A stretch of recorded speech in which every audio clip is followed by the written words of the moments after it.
जय मसीह सभी को। और आप लोग कैसे हैं? आशा करती हूँ आप लोग स्वस्थ और चंगाई के साथ होंगे।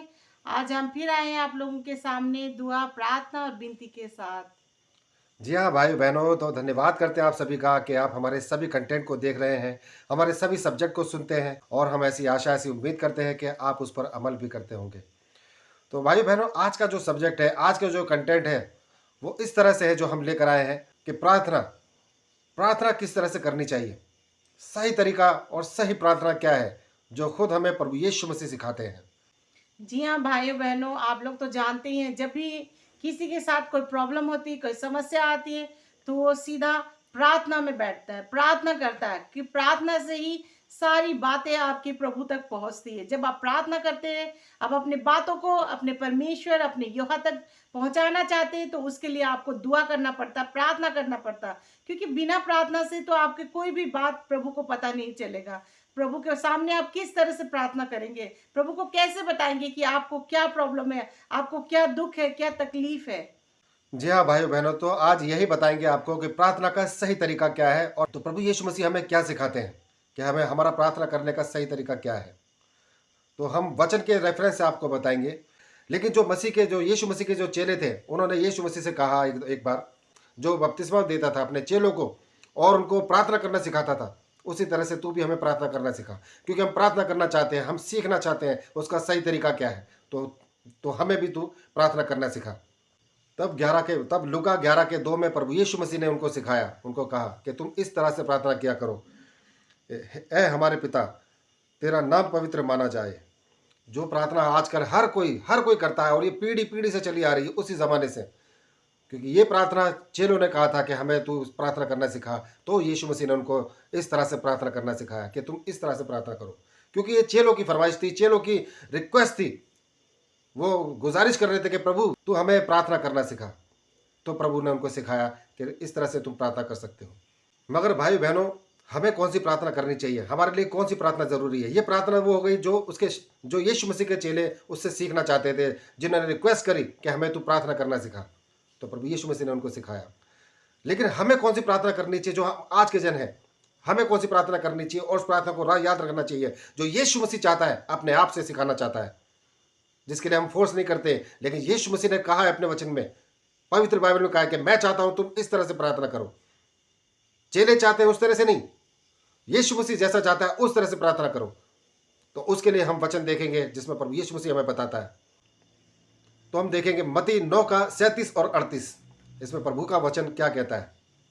तो प्रभु कहते हैं 37 में, मत्ती 9:37 में, तब उसने अपने चेलों से कहा, पके खेत तो बहुत है पर मजदूर थोड़े हैं, इसीलिए खेत के स्वामी से विनती करो कि वे अपने खेत काटने के लिए मजदूर भेज दे। आमीन। आमीन। जी हाँ भाई बहनों, तो इस वचन से आपको सीखने को मिलता है, इस वचन में सारा क्लियर हो गया है। तो जो पहले से जो की जा रही है और जो अभी जो हमें प्रार्थना करनी चाहिए, उसके साथ में दोनों के अंदर फर्क आ गया है। प्रभु यीशु मसीह चाहता है कि हम इस तरह से प्रार्थना करें, इसलिए खेत के स्वामी से हम विनती करनी है, प्रार्थना करनी है, दुआ करनी है। खेत का स्वामी कौन है? वही पिता परमेश्वर, जो यीशु मसीह सिखा रहा है कि मालिक से विनती करो, मालिक से प्रार्थना करो। तो वो प्रार्थना करनी है हमें सीधा डायरेक्ट अपने पिता परमेश्वर से कि खुदा तू हमारा सहायक है, हमारी सहायता के लिए तू लोगों को भेज, जिस चीज़ की हमें ज़रूरत है वो चीज़ हमें मिलने पाए। अगर आप मालिक से सीधा दुआ करते हैं तो मालिक उसको हर एक कार्य को पूरा कर सकता है। और ये खेत का मालिक नहीं है, यह खुदा को है जो पूरी सृष्टि का मालिक है। इसका अर्थ वही है, उसी मालिक से प्रार्थना और विनती करनी है, यीशु मसीह सिखाता है। जी हाँ भाइयों बहनों, ऐसा नहीं है कि आप जो मर्जी आप बोलते रहे, प्रार्थना के समय प्रार्थना कर रहे हैं और कभी कहते कि मुझे ये चाहिए, मुझे वो चाहिए, और प्रार्थना में ध्यान नहीं है, कभी कुकर की सीटी बज रही है, कभी कहीं आपका मन है। तो इस तरह से प्रार्थना नहीं होता। अपने कोठरी के अंदर जाना है, दरवाजे बंद करना और दुआ प्रार्थना में पूरी तरह से मन लगाना है। ये प्रार्थना होता है जब प्रभु यीशु आपके हर एक दुआओं को सुनता है। आप ऐसे नहीं कि आपका ध्यान कहीं और है और आपने सामने बाइबल खोला हुआ है और आप प्रार्थना कर रहे हैं। तो इस तरह से प्रार्थना नहीं होता। जो प्रभु ने सिखाया, इस तरह से प्रभु यीशु सिखाते हैं कि अपने मालिक से प्रार्थना करो, जो आपका परमेश्वर है, आपका यहोवा है। जी हाँ भाई बहनों, ये वो प्रार्थना है जिसको चेलों ने सीखना चाहा था। चेलों ने इच्छा जताई कि हमें प्रार्थना सिखा, और जो हमारे लिए जो हम सीखना चाहते हैं हम उसको सीखना चाहते हैं जो यीशु मसीह सिखाना चाहता है। और यीशु मसीह क्या सिखाना चाहता है? यीशु मसीह अपने वचन में एक और वचन की तरफ हम बढ़ेंगे, लुका 21:36। इसमें परमेश्वर का वचन हमें फिर से बताता है प्रार्थना करने का सही तरीका। प्रभु कहते हैं, इसीलिए जागते रहो और हर समय प्रार्थना करते रहो कि तुम इन सब आने वाली घटनाओं से बचने और मनुष्य के पुत्र के सामने खड़े होने के योग्य बनो। आमीन।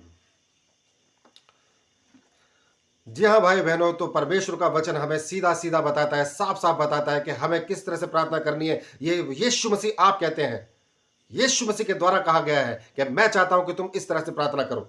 तो हमें इसी तरह से प्रार्थना करनी जो लुका 21:36 में कहा गया है। इसलिए जागते रहो और हर समय प्रार्थना करते रहो कि तुम इन सब आने वाली घटनाओं से बचने और मनुष्य के पुत्र के सामने खड़े होने के योग्य बनो। हमें बचे रहना है, हमें योग्य बनना है, काबिल बनना है, क्योंकि हमें नहीं पता कौन सी परीक्षा कब आ सकती है। कभी कभी हम क्या होता है, दुआ प्रार्थना में बने रहते हैं लेकिन हम परीक्षा में पड़ जाते हैं, क्योंकि आप अपने बोलों की वजह से, अपनी बोली की वजह से परीक्षा में पड़ जाते हैं। कभी कभी ऐसा हमारे साथ हो जाता है कि हम ऐसी ऐसी बातें बोल जाते हैं जो हमें नहीं बोलना चाहिए, हम ऐसी ऐसी चीज़ें कर जाते हैं जो हमें नहीं करना चाहिए, कभी कभी लिमिट से बाहर हो जाते हैं हम।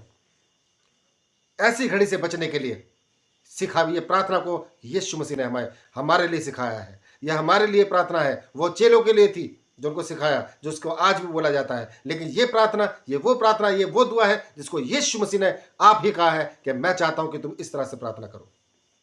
तो भाई बहनों, ये है आज का वचन, आज का सब्जेक्ट, आज का टॉपिक।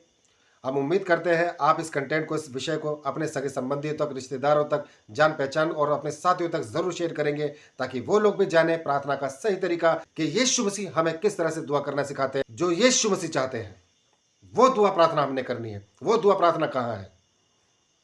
तो हमें इसी तरह से दुआ प्रार्थना इबादत करनी है और यही प्रार्थना करनी है ताकि हम परीक्षा में ना पड़े। तो भाइयों बहनों, धन्यवाद करते हैं वीडियो में बने रहने के लिए, और इस समय के लिए आज के इस कंटेंट में बस इतना ही। कल फिर हाजिर होंगे नए सब्जेक्ट, नए कंटेंट के साथ। तब तक के लिए आप सभी भाई बहनों को हमारा जय मसीह।